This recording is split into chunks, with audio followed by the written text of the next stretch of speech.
geralmente, quem gera estruturas, quem gera indicadores são as estruturas de decisão.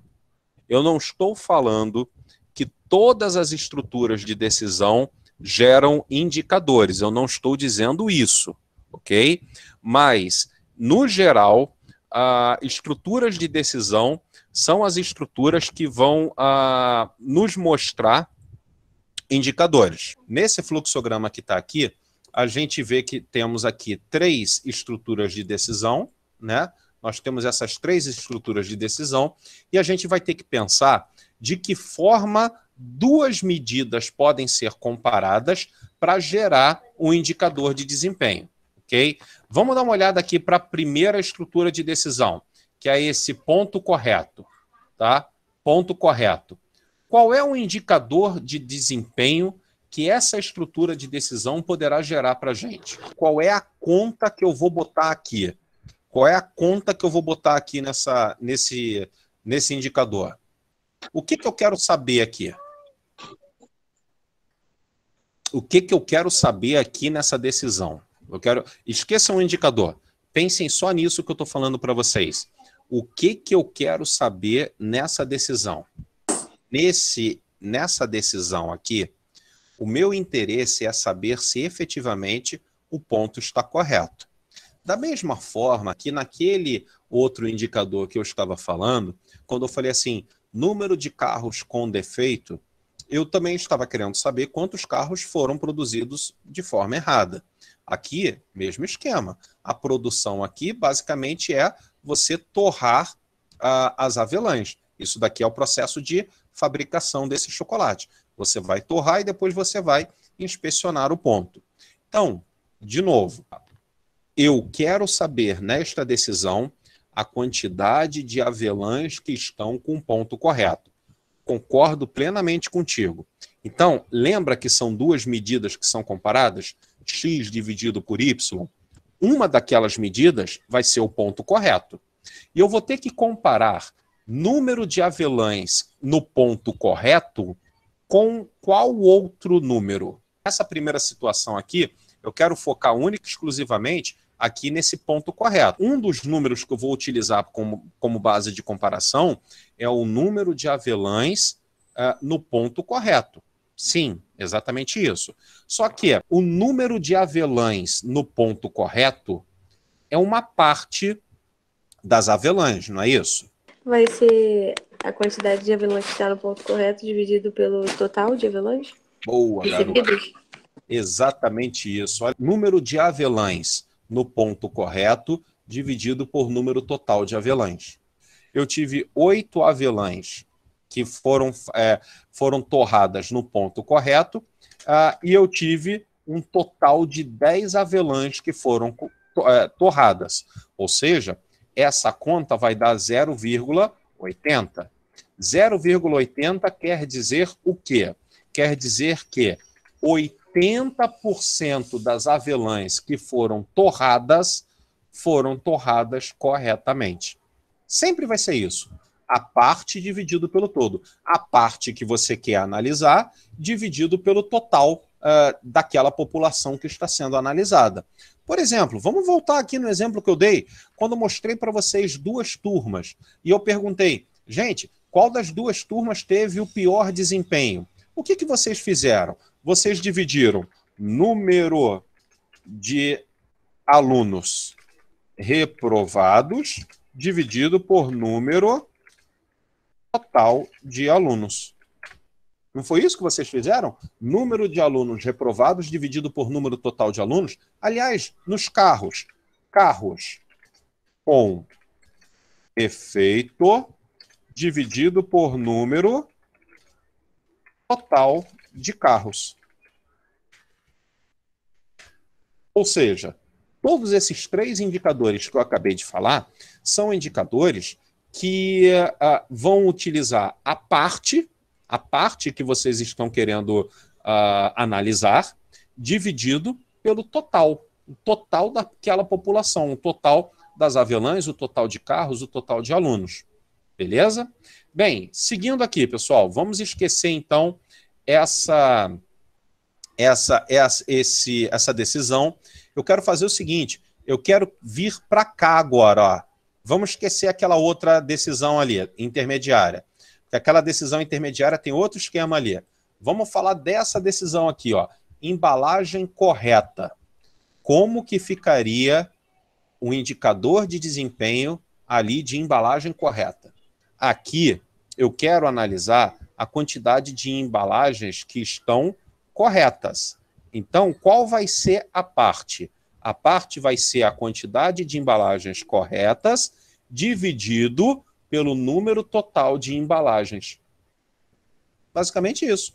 Número de embalagens corretas dividido por número total de embalagens. O indicador vai ser esse. Agora, nesse daqui, o negócio já muda um pouquinho. Vai ter uma situação aqui que vai implicar numa mudança, ok? E eu queria que vocês pensassem em qual vai ser o indicador aqui para essa decisão. O meu foco aqui nesta pergunta é o chocolate, ok? O meu foco nesta pergunta aqui é o chocolate, tá? Sem dúvidas é o chocolate, beleza. Mas que chocolate que eu estou querendo avaliar? Eu quero avaliar o chocolate que tem 16 miligramas de sódio. Maneiro, tamo junto. Só que aí você vai comparar o número de chocolates que possuem 16 miligramas de sódio com o quê? Seriam os que são todos, os que são corretos com a que tem 16 miligramas sobre todos os chocolates, não? Boa, concordo plenamente contigo, Leandro. Mas segura que, olha só, eu fiz você concluir isso, Leandro. Que parte que a gente está analisando, Leandro? A quantidade de chocolates que possuem 16 miligramas de sódio. Qual é o todo? É a quantidade total de chocolates. O que o Leandro falou, calma que não é esse o indicador, mas o que o Leandro falou é exatamente o que eu queria que ele falasse, o que eu queria que ele concluísse. Porém, deixa-me abrir aqui de novo, só para mostrar para vocês uma situação bastante interessante, pessoal. Me acompanhem e, por favor, se vocês se perderem, me avisem. Chocolate, ó, a avelã vai chegar aqui, o ponto vai estar correto. Vou misturar com chocolate a primeira avelã e vou verificar o sódio. Então, na primeira avelã, o sódio vai estar aqui com 16 miligramas. Nossa, isso aqui vai ficar horrível, mas com 16 miligramas. Aí veio a segunda avelã. Gente, a segunda avelã entrou aqui, misturou, verifiquei o sódio. Ela estava com 20.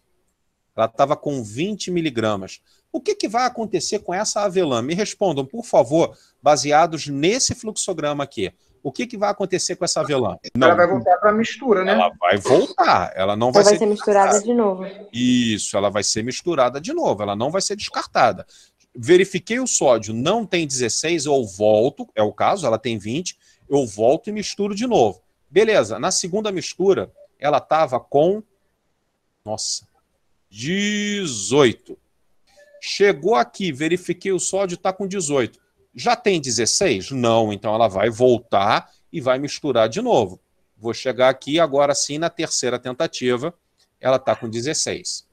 A terceira avelã que entrou, ela entrou, misturou, verifiquei o sódio, ela estava exatamente com 16. A quarta avelã, ela entrou, ela estava com 10. De 10, ela foi para 14. De 14, ela foi para 19. E de 19, ela foi para 16. Ou seja, essa quarta avelã, eu tive que misturar 1, 2, 3, 4 vezes até ela ficar correta. A quinta avelã, ela entrou aqui e ela já estava com 16. Número de avelãs com 16 miligramas de sódio dividido pelo número total de avelãs. Não é isso, Leandro, que você falou para mim? Isso. Leandro, dá uma olhada aqui na tela. Me diz uma coisa, meu amigo. Ao final do processo, porque eu meço ao final do processo, Quantas avelãs aqui terão 16 miligramas?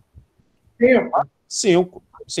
Então, ó, na conta do Leandro, no indicador do Leandro, número de avelãs com 16 miligramas de sódio, 5. Dividido por... Ô, Leandro, número total de avelãs. Quantas avelãs eu tenho aqui? 5, então. 5 também. Concordo totalmente contigo. 5 também. 5 dividido por 5 vai ser igual a 1. Vai ser sempre esse valor, 1 vai ser sempre 100%. E por que vai ser 100%, pessoal? Vai ser 100%, por quê?